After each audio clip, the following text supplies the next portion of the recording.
I am an elected deputy president. I'm not appointed. We have lost lives, property destroyed, anarchy, fear, uncertainty. How did we get here? How did we get here? I would like to take this opportunity to ask our leaders to stop the culture of castigating the people with different views and opinions. It is time for leaders to tone down and stop the habit of talking down to the people. And this brings me to the critical issue why I've got this press conference. As Deputy President of the Republic of Kenya, I and President William Ruto were on the ballot and were given a mandate by the people of Kenya directly. I am an elected Deputy President. I'm not appointed. I therefore have a responsibility to the people of Kenya, and that responsibility is informed by my belief that honesty and truth are critical components of leadership. We have lost lives, property destroyed, anarchy, fear, uncertainty. How did we get here? How did we get here? We were just elected the other day as a very popular government. Where did the rain begin to beat us? Where did we stop listening to the people? President William Ruto and I were the darling of the Kenyan people by listening to them, by engaging them.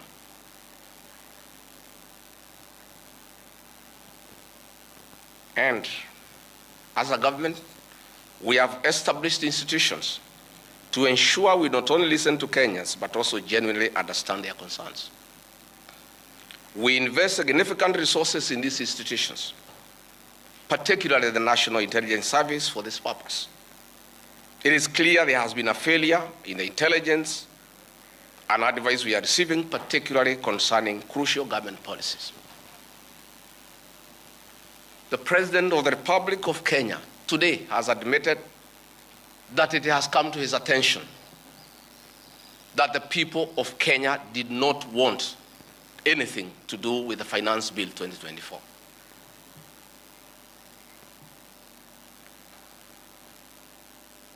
The President has now agreed that we need to listen to the people. And I sympathize with my boss, President William Ruto, because this information was not available to him. I know President William Ruto.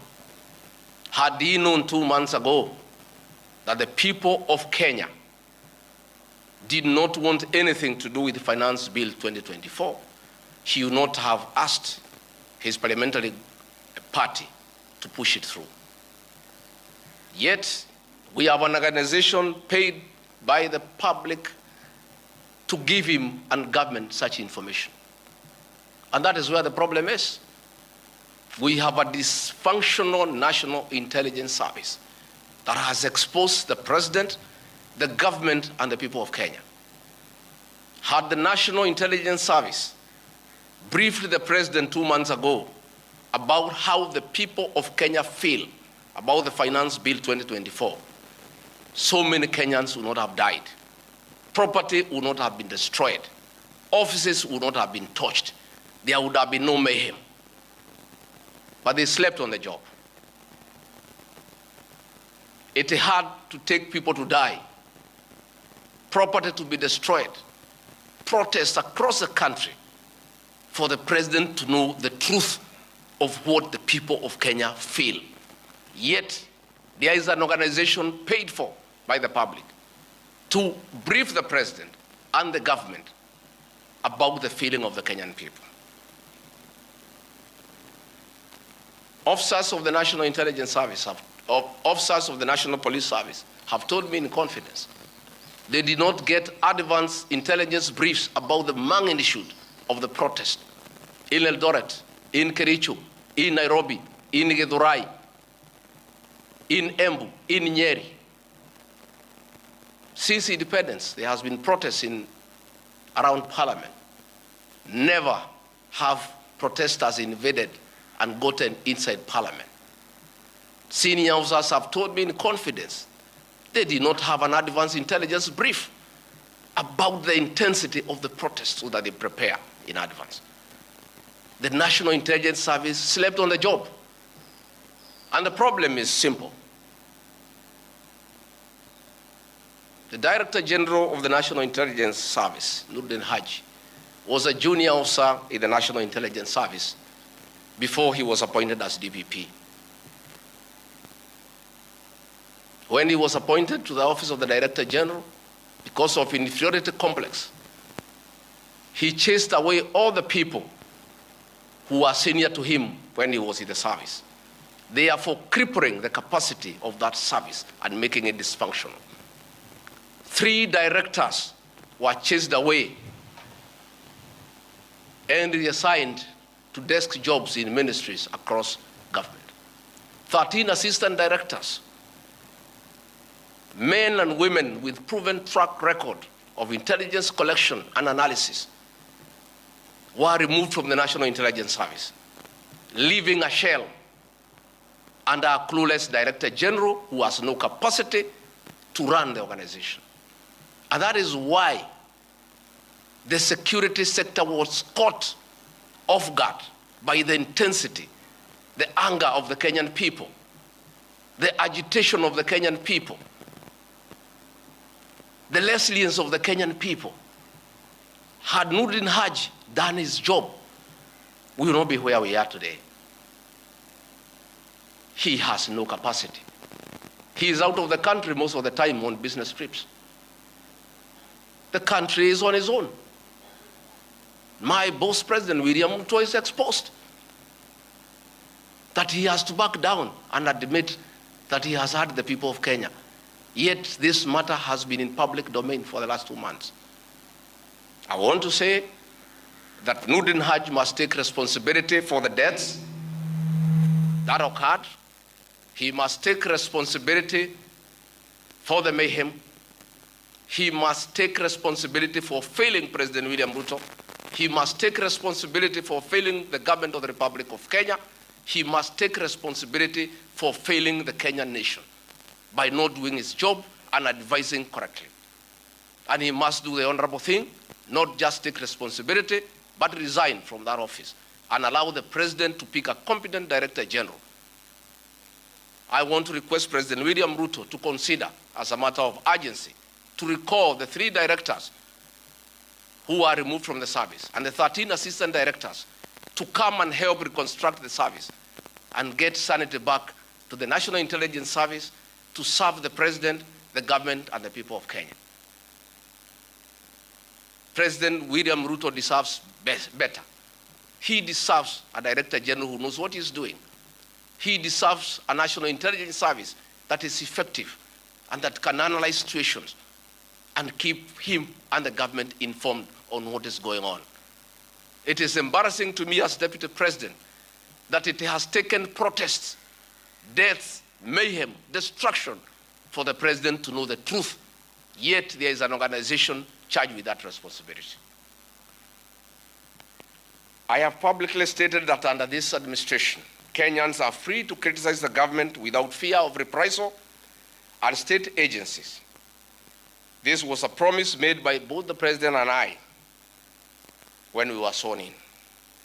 I want to call upon overzealous heads of security agencies not to be tempted to use the criminal justice system to manage politics. Let us manage politics the conventional way, through reaching out, consensus, and concurrence. I am informed that members of Parliament who voted no have already been targeted by the National Intelligence Service for harassment for their political stand. This is a promise the President and I gave to the people of Kenya, that never again shall we use the criminal justice system to manage politics.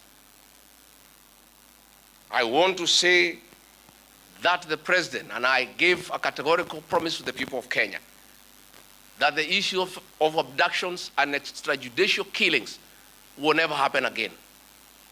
Sadly, this is back. It is unbelievable that the son of the Honorable Attorney General of Kenya, Justin Bidan Muturi, was abducted at night in a commando style by officers of the National Intelligence Service and held incommunicado for 18 hours. Yet, that is the Honorable Attorney General of the Republic of Kenya. What will happen to other Kenyans? I want to ask our law enforcement agencies to dignify the President and I before the people of Kenya and not backtrack on the promises we made to the people of Kenya, that we shall never again use the criminal justice system to manage politics. Yesterday, Nurdin Haji was trying to put up a team together to craft lies and propaganda and attribute the chaos that were in the country to leaders, I included, former President Uhuru Kenyatta and others. Yet it is very clear, and the President has admitted, that these protests were caused by the anger of the people of Kenya and the refusal of Finance Bill 2024. I want to call on the National Intelligence Service not to take us back to the dark old days of the Nyayo era, where you create propaganda and schemes to undermine leaders and those you don't agree with. I want to say in conclusion, this is a time for reflection and action. And we need to take immediate steps, as the President has guided, and I'm very happy, to engage the Generation Z. And I want to call that generation to tell us whom to engage, because they are leaderless, they are tribeless, they have no organizational structure, but we would like to engage the right people. There could be a temptation among some young people around us in government to pick some friends of theirs and attempt to bring them for discussion. So I want to challenge our young people and salute them for their courage and conviction and the love for their motherland to come up with a structure on how they can engage government in accordance with what President William Ruto has guided this afternoon. In view of the very wise decision by the President, in conformity with the wishes of the Kenyan people, to withdraw Finance Bill 2024 that was in contention, as Deputy President of the Republic of Kenya and a patriotic son of this country, I want to appeal to Generation Z to call off the protests for tomorrow, because their cry has been heard by the President. The President has accepted that there was an issue, there was a disconnect, and the President has done the right thing. And I think it's only fair that we call off the protest so that we don't have further loss of lives and destruction of property. It's an appeal that I've made as a father, as a parent, to our young children. We love you, we respect you. Please, I beseech you as your father, now that the President has given in and accepted to go with the wishes of the Kenyan people, please, my sons and daughters, I plead with you to save lives, to save bloodshed, to save loss of property and lives. My sons, my daughters, please make an announcement this evening and call off the protest. And then we can begin the process of truthful engagement with the Kenyan people. We can begin an honest conversation on how to work on our country. Finally, I want to ask the President and our government to consider a plan on how to help those families that lost their livelihoods as a result of lack of proper advice by the National Intelligence Service. All these things happened because of government failure. It should never happen. Let us see how to compensate to those families, those who are dead. We help those who are in hospital with bills, and we help to bury them. Again, I want to ask Kenyans not to punish members of parliament for the stand that they took. A government is formed by a political party. Once a government has a program in parliament and decides it is good for the people, members of parliament from that party must toe the line. I don't want you to punish our members of parliament. They just did what is right in terms of our political formation. Allow them to be. Allow them to support their government, because that's why they were elected as members of the government party. Let us not harass them. Let us not abuse them. Let us not attack their properties. They were just doing what the government wanted. And now that the government has decided to do the right thing, I think we should close that chapter. And if you have a problem with your member of parliament over this matter or any other matter, you will have an opportunity at the right time to punish that member of parliament or affirm he or her by re-electing him or her. And if we do that, it will be good for this country. Finally, I also want to ask the President to consider the issues of the demolitions of houses along Nairobi River.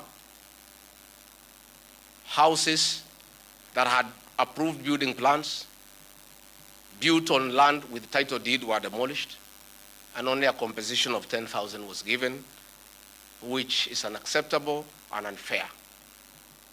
Let us consider any landowner who had a genuine title, who had constructed a house that had been approved by the city authorities for compensation, because it's good to be fair. I really want to thank you and ask the people of Kenya to keep peace and to love one another. Now that this matter of Finance Bill 2024 has been settled, let us all go back to work. Let us be peaceful. Let us not be violent. Let us not talk at each other. Let's try to love one another. We have a beautiful country. We have no other country to run to. Let us not burn our country because of disagreements on issues. And I know as long as we keep on talking to each other, this country is going to places.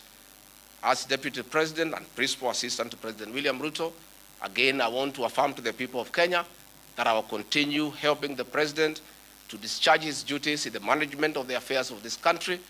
I'll continue giving him proper and sound advice based on honesty and truth, because I'm the only Kenyan who took the Bible in Kasarani and swore before God and before man to advise President William Ruto.